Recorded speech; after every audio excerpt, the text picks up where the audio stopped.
Si decimos en nuestra cultura Dios y sexo, nos viene a la cabeza enseguida una contraposición, un enfrentamiento, una divergencia. Dios, sexo. Hasta tal punto que nuestra religión más mayoritaria en el mundo occidental, el cristianismo, el catolicismo concretamente, es la más extendida. Los sacerdotes no se casan, no tienen sexo. Por otra parte, en las devociones están las vírgenes, es decir, mujeres que no han tenido relación carnal, sexo. Pasa esto también en las religiones monoteístas como el judaísmo y también como el islam. El tema del sexo es un tema tabú, es un tema para la intimidad y es un tema que se censura mucho. Todo esto viene de una larga tradición que ya viene reflejada en la Biblia, en el Antiguo Testamento, del cual parten las tres religiones más abundantes en Occidente monoteístas, el judaísmo, el cristianismo, el islam. Y es que, aunque nos parezca asombroso, en la antigüedad, antes de este Antiguo Testamento, hace miles de años, existían religiones donde el sexo estaba bien visto. Hasta tal punto que el sexo era algo que había que practicar incluso en los templos, porque era una forma de que si se tenía sexo en los templos, los dioses iban a imitar a los hombres, entonces no había monoteísmo, había muchos dioses, los dioses iban a imitar a los hombres y cuando los dioses tuvieran sexo, eso iba a repercutir positivamente en la tierra, entonces iba a haber buenas cosechas, lluvia, buenos tiempos, mayor fertilidad en las mujeres. O sea, el sexo en estas culturas era una bendición. Incluso estaba la prostitución sagrada, es decir, mujeres del templo que se acostaban con los peregrinos para recibir ofrendas y así mantener el templo. Y estaba bien visto, porque ya he dicho que la sexualidad era una forma que había de darse gozo y de agradar a los dioses. El sexo se veía como algo positivo y creativo. No sabemos exactamente por qué y cuándo cambió esto en las religiones monoteístas. Lo único que sí que tenemos es en el Antiguo Testamento varias citas, varios textos que prohíben este tipo de prácticas, prohíben la prostitución sagrada.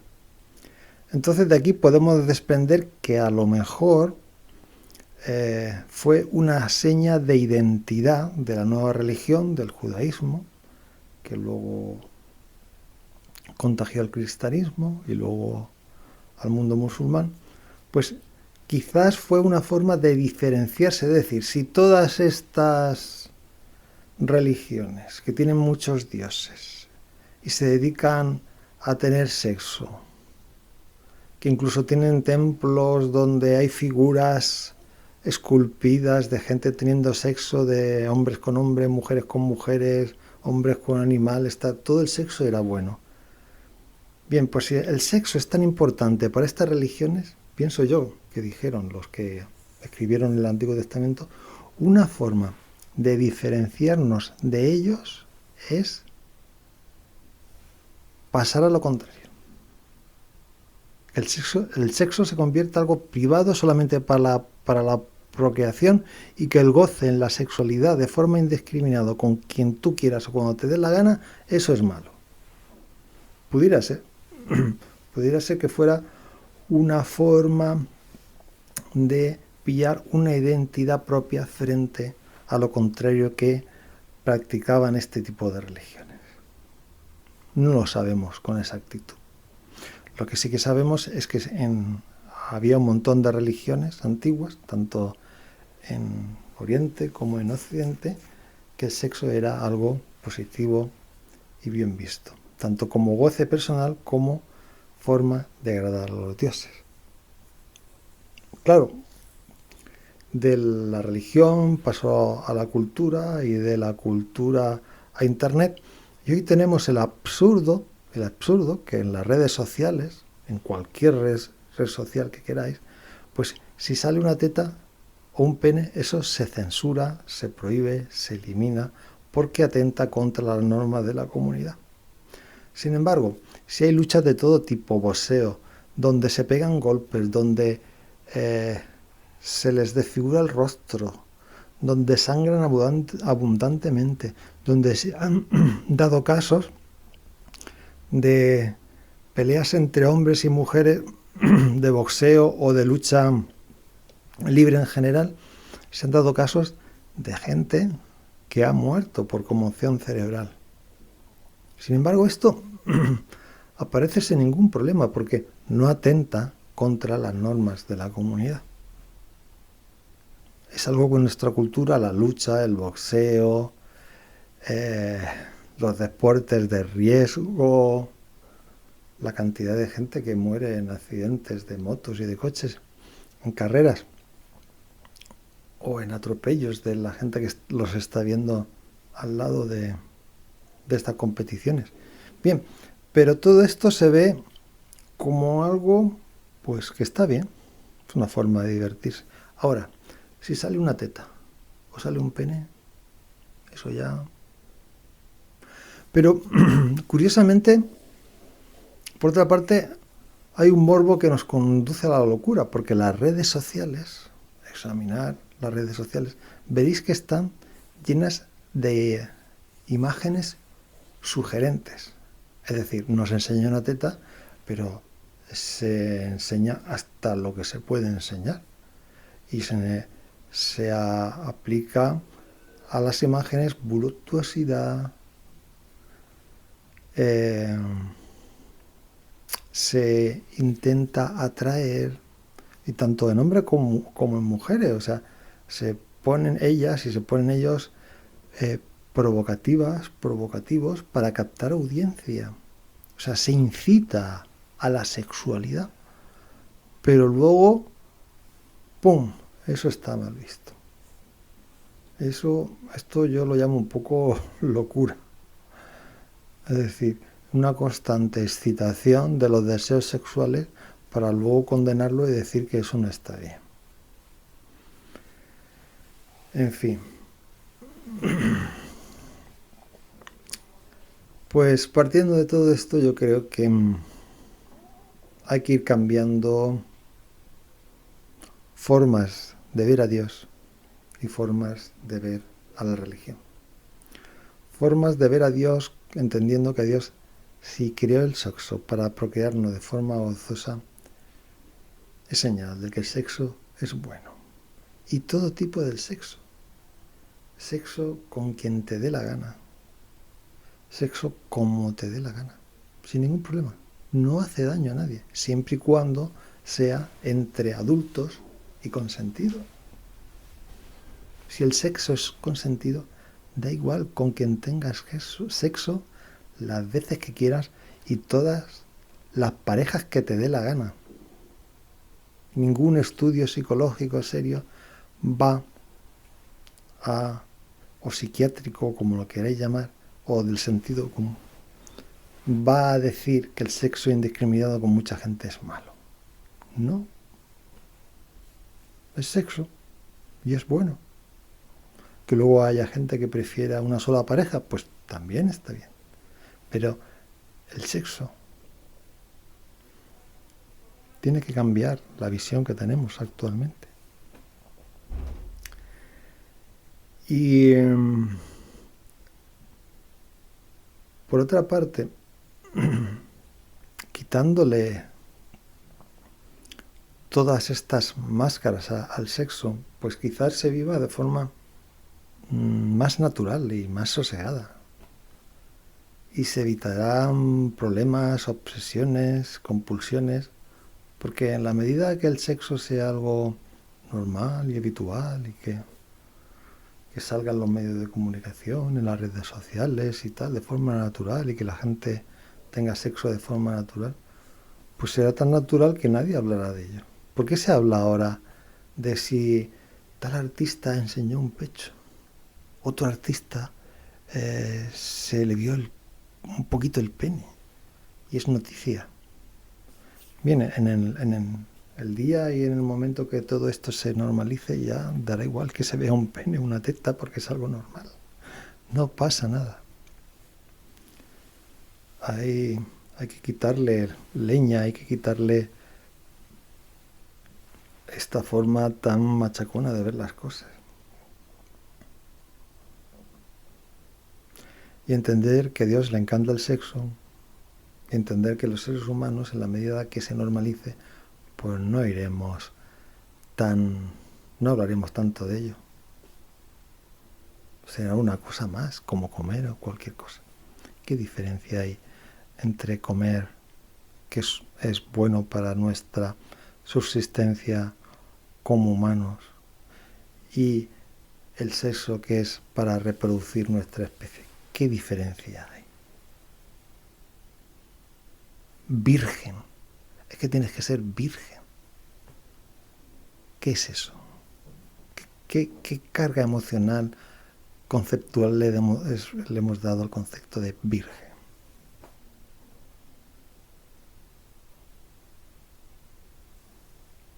No tiene sentido. No tiene ningún sentido. Hasta tal punto que en España se ha prohibido el ejercicio de la prostitución, porque se entiende que es algo denigrante para una persona.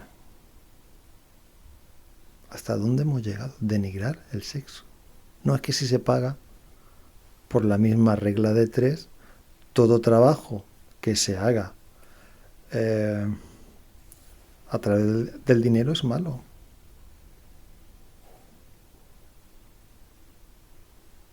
Es así de lógico. Si dar sexo por dinero está prohibido, ¿por qué ir al médico? ¿Por qué comprar pan con dinero? ¿No? Y luego se dice, no, es que la trata, es que las mafias esclavizan a mujeres. Ya hay suficientes leyes para prohibir eso. Está claro que el sexo tiene que ser consentido. De la misma forma que las mujeres que trabajan en una fábrica o los hombres que trabajan en una empresa, tiene que ser algo consentido, no pueden ser esclavizados. No pueden ser esclavizados ni en una cadena productiva, ni pueden ser esclavizados o esclavizadas por el tema sexual. Lógico. Pero de ahí a prohibir el trabajo que tú quieras desarrollar porque se ejerce con tus genitales y no con tus manos.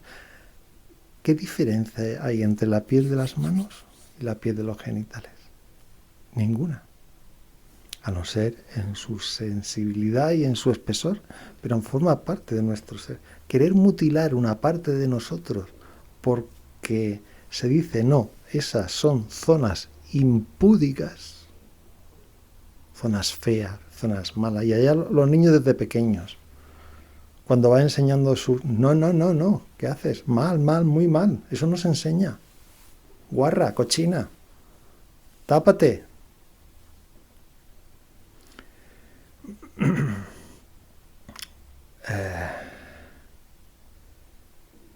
Hemos avanzado mucho la humanidad en muchas cosas, pero todavía seguimos llevando este lastre de ver al sexo como algo sucio, como algo feo, como algo cochino, como algo guarro, como algo indecente. Cuando lo indecente debería ser todas aquellas cosas que hacen daño a la humanidad, ya sea exceso en la comida o utilizar el coche en la ciudad que contamina tanto, o el consumo de plásticos o 1000 cosas más. Eso debería ser indecente. Todo el que vaya en coche en ciudad, pudiendo ir andando en bicicleta, indecente. Guarro, cochino, estás ensuciando el medio ambiente.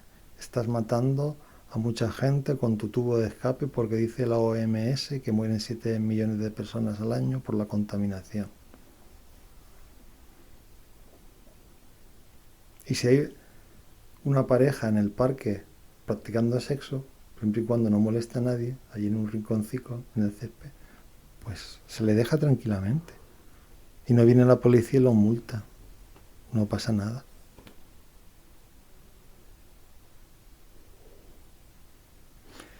El sexo no es sucio.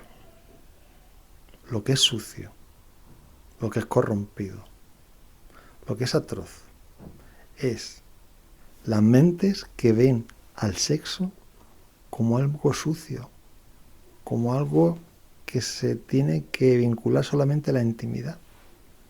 Porque claro, cuando se oscurece, no se habla de ello, se oculta en la intimidad, luego nos encontramos situaciones grotescas de parejas que no saben tener sexo, que no saben acariciarse, que no saben besarse, que no tienen sexo de calidad. Porque como eso es algo que no... y no experimentan, no prueban, no hablan, no hablan con sus amigos en las reuniones, en vez de hablar de fútbol, de guerras y de moda, pues podían hablar de, oye, ¿qué tal? ¿Qué posturas empleáis? ¿Cómo lo hacéis? ¿Cuánto tiempo estáis? Tal. Qué bonito sería, ¿no? Que quedamos domingo por la mañana para desayunar. Venga, los amigos, pum, pam. Y hablemos de sexo. Pero no en plan de chistes y picardías y tonterías, no, en serio. ¿Cómo aumentar el gozo sexual? ¿Cómo tener más tiempo para el sexo? Y si cabe, pues entre todos hacer una cama redonda y compartir. Tampoco pasa nada entre amigos. Compartir el sexo. Compartir pareja, ¿por qué no? ¡Aberración! ¿Qué estás diciendo? Compartimos la comida, que también nos ayuda a sobrevivir. ¿Por qué no compartir el sexo? En fin. Y esto visto desde una postura divina. Porque yo que creo profundamente en Dios, no puedo concebir que a Dios le desagrade que la gente viva el sexo en todas las manifestaciones que le dé la gana, siempre y cuando respete al semejante. No puedo entender a un Dios así, por más que pienso en Dios. Así que tenemos un reto importante hoy en nuestra cultura, en nuestra civilización. Coger la palabra Dios, coger la palabra sexo y ir aproximándolas, juntándolas y que se disuelvan en un mismo ser.